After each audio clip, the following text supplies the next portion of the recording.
Imagine this, every time you try to get her attention, she looks right past you, as if you don't even exist. You wonder why the men around you seem to have some secret you'll never know. What if I told you there's a hidden map inside every woman's mind, a blueprint 99% of men will never see, and it holds the power to make her notice you, crave your presence, and remember you in ways that leave her heart racing? Most men fail because they chase, they beg, they explain, and she loses interest. But today I'm going to reveal the secrets that flip the entire game. If you scroll past this video or ignore these truths, you'll stay invisible, overlooked, and forgotten while others effortlessly claim what you desire most. Every second you wait is another chance lost. Ask yourself, are you ready to keep being the man she doesn't notice? Or are you ready to understand her mind so deeply that she can't stop thinking about you? Before we go any further, do this. Hit that subscribe button, like this video, and comment below the last time you felt completely invisible to a woman. Share it honestly, because by the end of this video, you will hold the knowledge that transforms invisibility into undeniable presence. The insights you're about to learn aren't about money, looks, or flashy status. They're about psychology, instinct, and the subtle ways her mind reacts to yours. And here's the hardest truth. Most men will never know this, and that. Chapter 1. The Forgotten Map of Desire. Have you ever noticed how some men seem to understand women effortlessly while others stumble blindly, frustrated by every interaction? There's a reason for that, and Freud uncovered it decades ago. He didn't just study human behavior superficially. He observed patterns, subtle cues, and the underlying structures of desire. According to him, women's minds aren't puzzles to be solved. They're landscapes to be navigated. And like any complex landscape, there are hidden paths, unseen turns, and emotional peaks and valleys that most men never notice. Let's take a real-world example. Imagine Daniel, a young entrepreneur living in New York City. He's charismatic, successful, and well-dressed. Yet despite these traits, women often seem distant around him. Why? Because he approaches interactions with women as if there's a formula: compliment, joke, impress. He misses the subtle signals, the glances, the micro-smiles, the shifts in posture that reveal genuine interest. Freud's map shows that attraction isn't about what you say or show. It's about understanding the emotional currents beneath the surface. Consider Sophie, a marketing executive in London. She's highly intelligent and emotionally intuitive. She can sense a man's intentions within seconds, often before he even speaks. Most men don't see this. They focus on external displays, cars, fancy restaurants, witty remarks, thinking these will win her over. But Sophie, like most women, is unconsciously tracking alignment with her deeper desires. She's noticing who respects her autonomy, who mirrors her emotional tone, and who triggers curiosity without overstepping boundaries. Freud's map operates on these invisible coordinates. It's not manipulation. It's awareness. Every glance, every gesture, every choice she makes in a conversation signals something important. Daniel, the entrepreneur in New York, could have transformed his interactions if he understood this. Instead of relying solely on charm, he could observe Sophie's reactions. Does she lean in when he shares a story? Does her smile reach her eyes, or is it polite? Does she mirror his body language unconsciously? These are the hidden paths Freud described, the secret routes that lead to connection and attraction.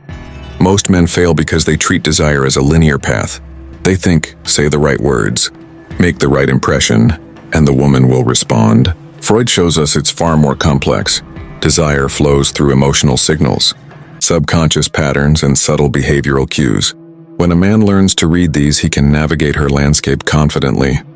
He knows when to engage, when to retreat, and how to spark curiosity without forcing it.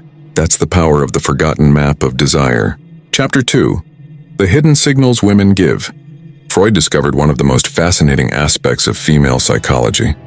Women rarely say exactly what they mean, but they always give signals. These are subtle, almost imperceptible cues that reveal what they truly feel, desire, or fear. Most men miss them entirely, dismissing them as trivial or accidental. Yet these signals are the roadmap to understanding her mind. Take Emily, a university student in Manchester. She's outgoing, confident, but also discerning. When she interacts with a man she likes, she might not verbalize her interest directly. Instead, she gives subtle signals. She laughs a little longer at his jokes. Her gaze lingers slightly, or she unconsciously mirrors his posture. A man oblivious to these cues might interpret them as simple politeness. But someone who understands Freud's hidden map would recognize these microsignals as invitations, gentle openings into her emotional world. Now consider Jack, a software engineer in San Francisco. He's interested in a colleague, Clara, and notices she often tilts her head when he speaks. A casual observer would dismiss this gesture. But Jack, learning from the psychology Freud outlined, sees it as a cue of attentiveness, a subtle signal that she's engaged and curious. Over time, he notices other patterns. She adjusts her tone when speaking with him, laughs at slightly different moments than with others, and occasionally touches her hair. These are emotional fingerprints, unconscious behaviors that reveal genuine interest. Freud emphasized that understanding these signals requires observation more than action. You must learn to notice the invisible, the fleeting, the unspoken. Women's micro-expressions, changes in voice pitch, and even timing of responses all convey information about how they feel. The mistake most men make is either ignoring these signals or reacting too aggressively. The key, Freud says, is to remain calm, attentive, and responsive, not to force a reaction but to align yourself with the emotional rhythm she's signaling. Let's expand this into another real-world scenario. Imagine a young man named Tom visiting Sydney, Australia. He meets Lucy at a coffee shop and they begin talking.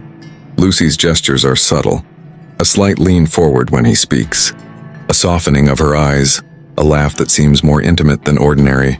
Tom notices, but instead of overcompensating or trying too hard, he mirrors her energy gently, smiles authentically, and respects the space between them. By tuning into these cues, he engages her subconsciously. Without a single forceful move, curiosity grows. This is Freud's principle in action.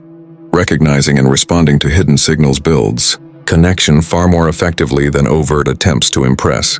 The lesson is clear. Women communicate through invisible channels far more than verbal ones.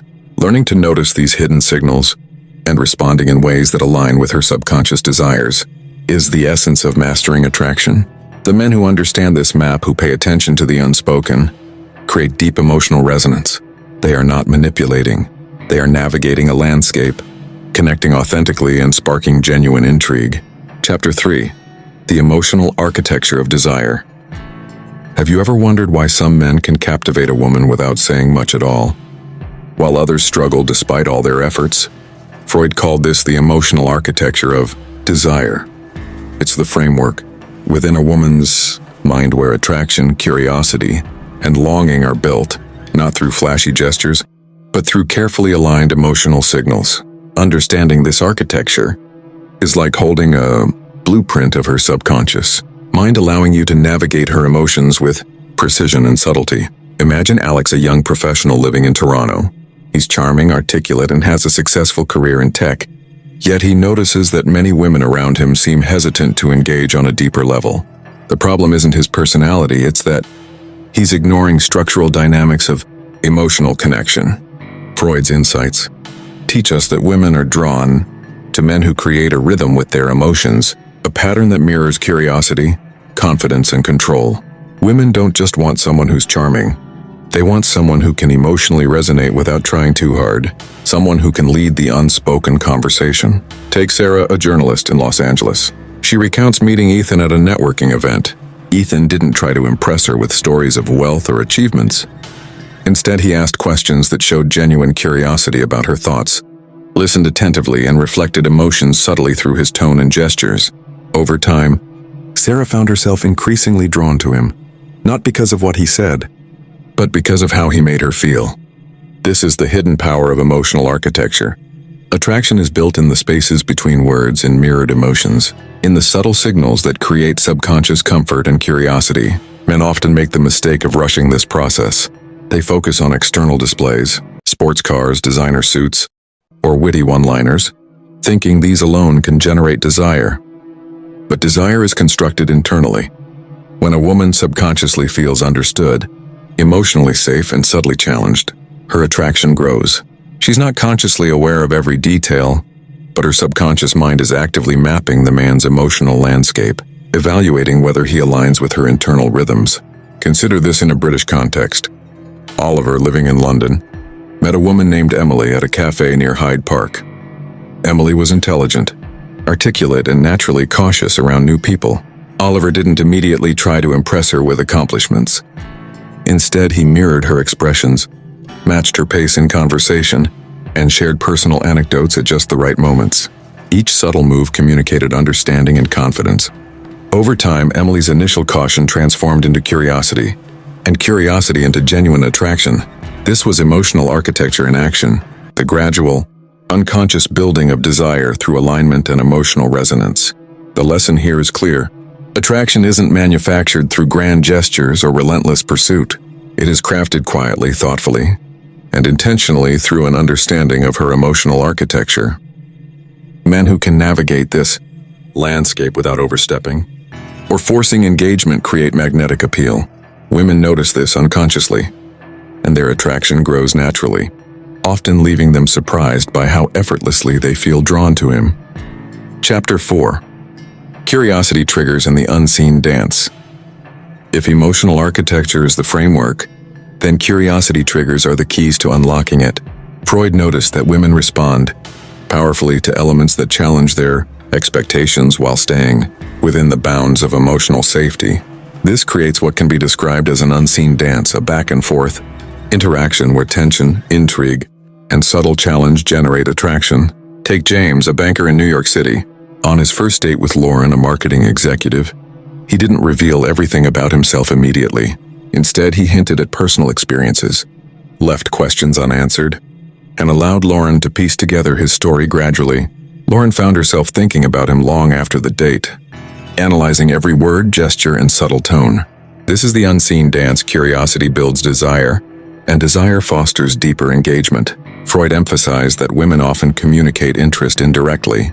A raised eyebrow, a slight smile, or a pause in conversation are all triggers that a man can interpret and respond to thoughtfully. Ignoring these triggers or overcompensating breaks the dance, but responding appropriately enhances it. Consider Sophie and Sydney, a software developer, who experienced this firsthand. A colleague, Daniel, noticed her brief glances during team meetings and subtle shifts in tone when she spoke to him. Instead of directly confronting or overwhelming her, Daniel allowed these cues to guide his approach. Over weeks, a mutual curiosity and subtle tension developed, creating a strong foundation for deeper connection. Curiosity triggers are especially potent because they engage both conscious and subconscious attention. Women may not articulate their interest explicitly, but the brain responds to novelty, unpredictability, and subtle emotional resonance. This is why men who understand these triggers don't have to chase or force interactions. The attraction builds naturally as the woman's mind maps his behavior, intentions, and emotional alignment. In London, for instance, Henry observed these triggers with Emma, a university student studying psychology.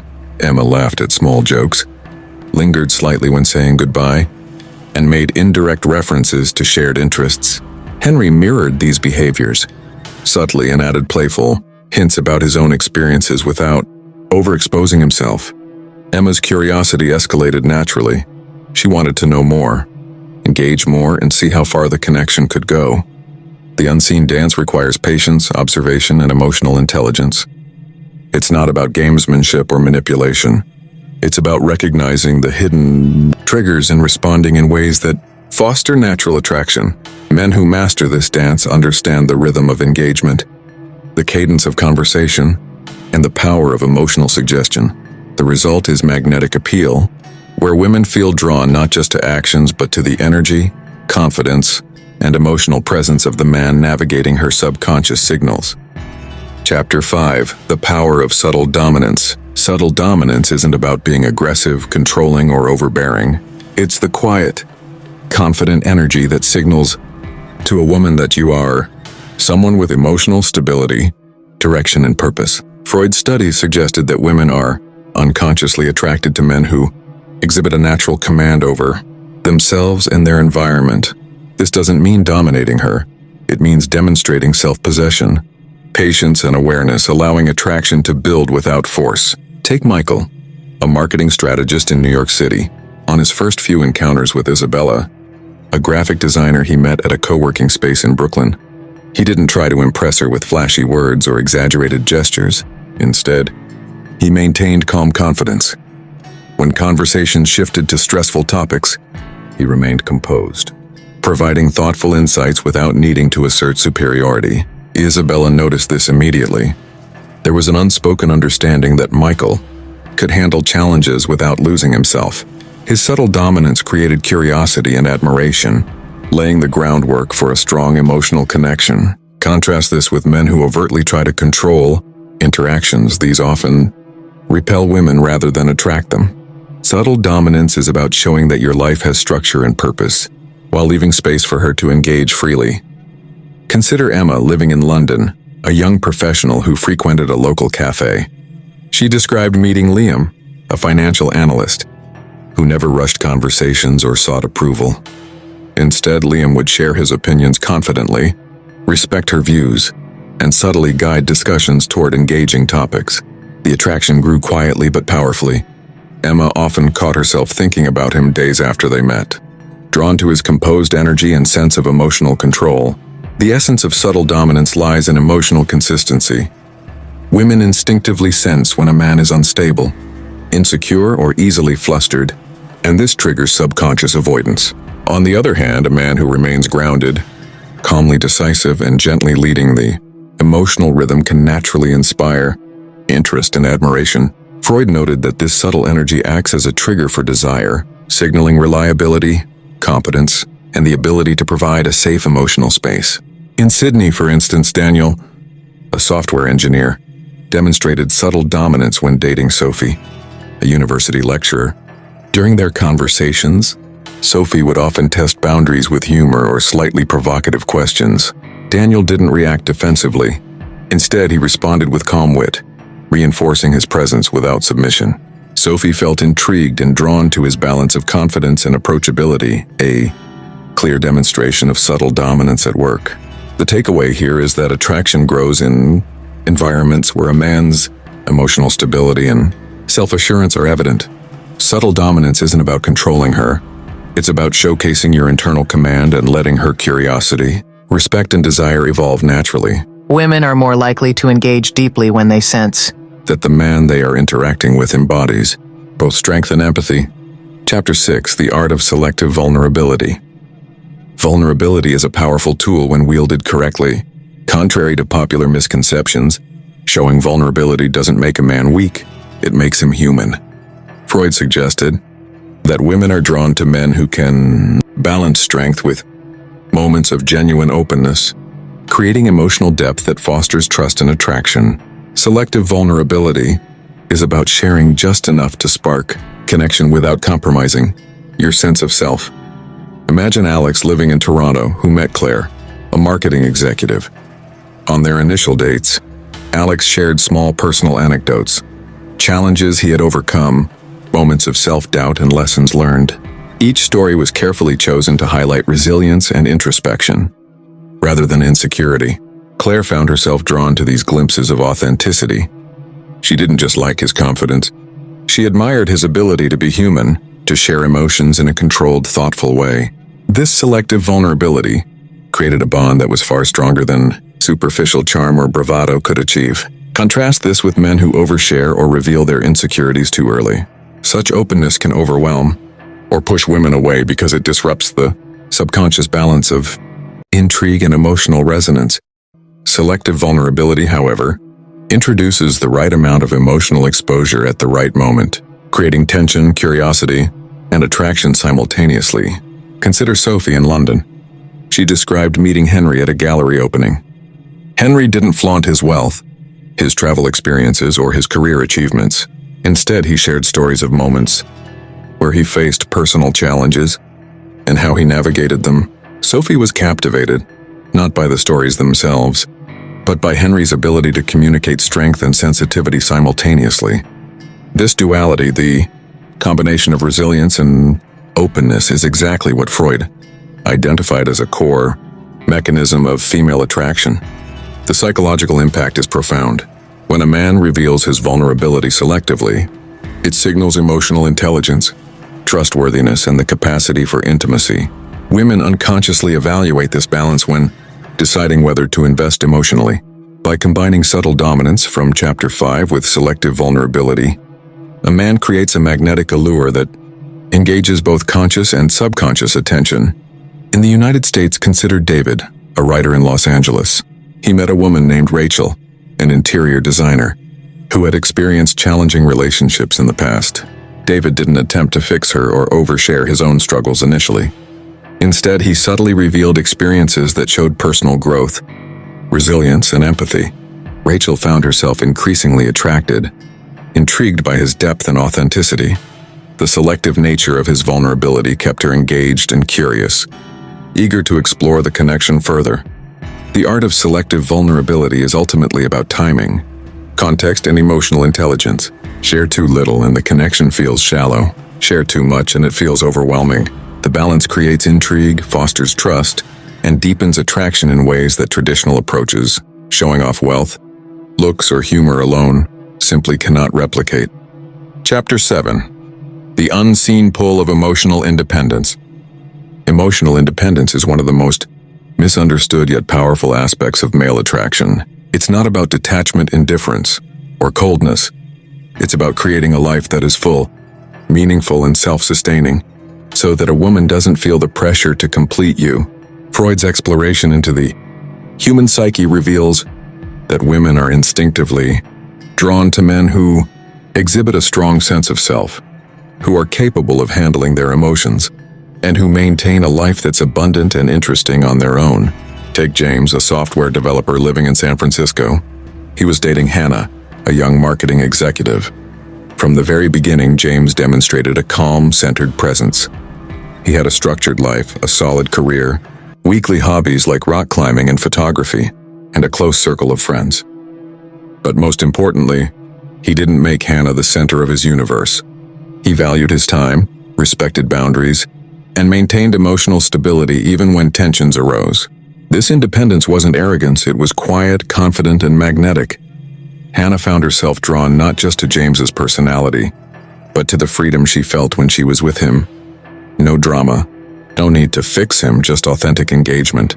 Contrast this with men who rely on a woman for validation or constant attention. Such dependence triggers subconscious red flags, often pushing women away. Emotional independence communicates that your life is abundant, and your attraction toward her is a choice, not a necessity. Women are naturally curious about men who are emotionally stable and self-sufficient. Let's take another real-world example from London. Ethan, a professional chef, met Olivia at a networking event. Ethan had recently moved to the city and was balancing a demanding career while pursuing his passion for travel photography. He didn't wait for Olivia to validate his experiences. Instead, he shared his adventures with confidence, inviting her to participate if she wished, but never making it obligatory. Olivia noticed his passion, his structure, and the way he carried himself. There was an undeniable magnetism to a man whose emotional world was complete and vibrant on its own. Emotional independence also intersects with subtle dominance and selective vulnerability, creating a holistic attraction strategy. When a man is independent, he naturally sets boundaries, doesn't overreact to minor issues, and allows his emotional intelligence to shine. This gives women space to invest emotionally at their own pace, creating a deeper and more meaningful connection. Consider Mia, a psychologist in Manchester, who met Oliver, a fitness trainer. Oliver was emotionally independent, yet not aloof. He shared personal stories when appropriate, expressed empathy, and maintained his personal goals and friendships. Mia found herself captivated because his independence allowed her to explore her emotions freely, without feeling burdened or responsible for his happiness. Freud highlighted that the male's ability to maintain a sense of autonomy triggers an unconscious fascination in women. Emotional independence signals maturity, reliability, and the ability to provide not just physically but emotionally, intellectually, and socially. A man who masters his emotional world is inherently attractive because he doesn't need to manipulate, chase, or control. He simply radiates completeness. In practical terms, emotional independence manifests in several behaviors: prioritizing personal growth, maintaining hobbies and passions, cultivating meaningful friendships, and navigating challenges with composure. Take Liam from Toronto, a startup founder. During his first few months with Emily, he remained consistent in his personal routines, attending his entrepreneur meetups, running every morning and keeping up with photography classes. Emily noticed his stability and self-direction, feeling drawn to the effortless energy he carried. She never felt pressured to be his source of fulfillment. Instead, she admired him and enjoyed building a connection on equal, healthy terms. The unseen pull of emotional independence also builds long-term attraction. Unlike superficial charm or fleeting humor, a man's ability to live a balanced, self-sufficient life creates respect and emotional security. Women intuitively sense this stability and respond with curiosity, desire, and genuine affection. Emotional independence doesn't just attract. It sustains relationships by reducing drama, fostering trust, and allowing authentic intimacy to flourish. Ultimately, emotional independence is not about isolating oneself or rejecting love. It's about cultivating a life that is rich, purposeful, and complete. When a man embodies this principle, he doesn't chase affection, doesn't beg for attention, and doesn't over-explain his intentions. He simply exists as a confident, self-aware individual whose presence invites intrigue, desire, and emotional connection. By combining this with subtle dominance, selective vulnerability, and an understanding of female psychology, men can create a magnetic presence that draws women naturally and powerfully. Whether in New York, London, Sydney, or Toronto, the principles remain universal. A man who masters his emotional independence becomes irresistible, not through force, but through authenticity, stability, and the quiet power of being complete in himself. Conclusion: the female mind is complex, layered, and beautiful. Freud's hidden map gives you the keys to understand it. Connect authentically and foster genuine attraction. Most men ignore it, wandering blindly. Those who study it, observe it, and apply it wisely hold a profound advantage. With that said, thanks for watching, and until next time.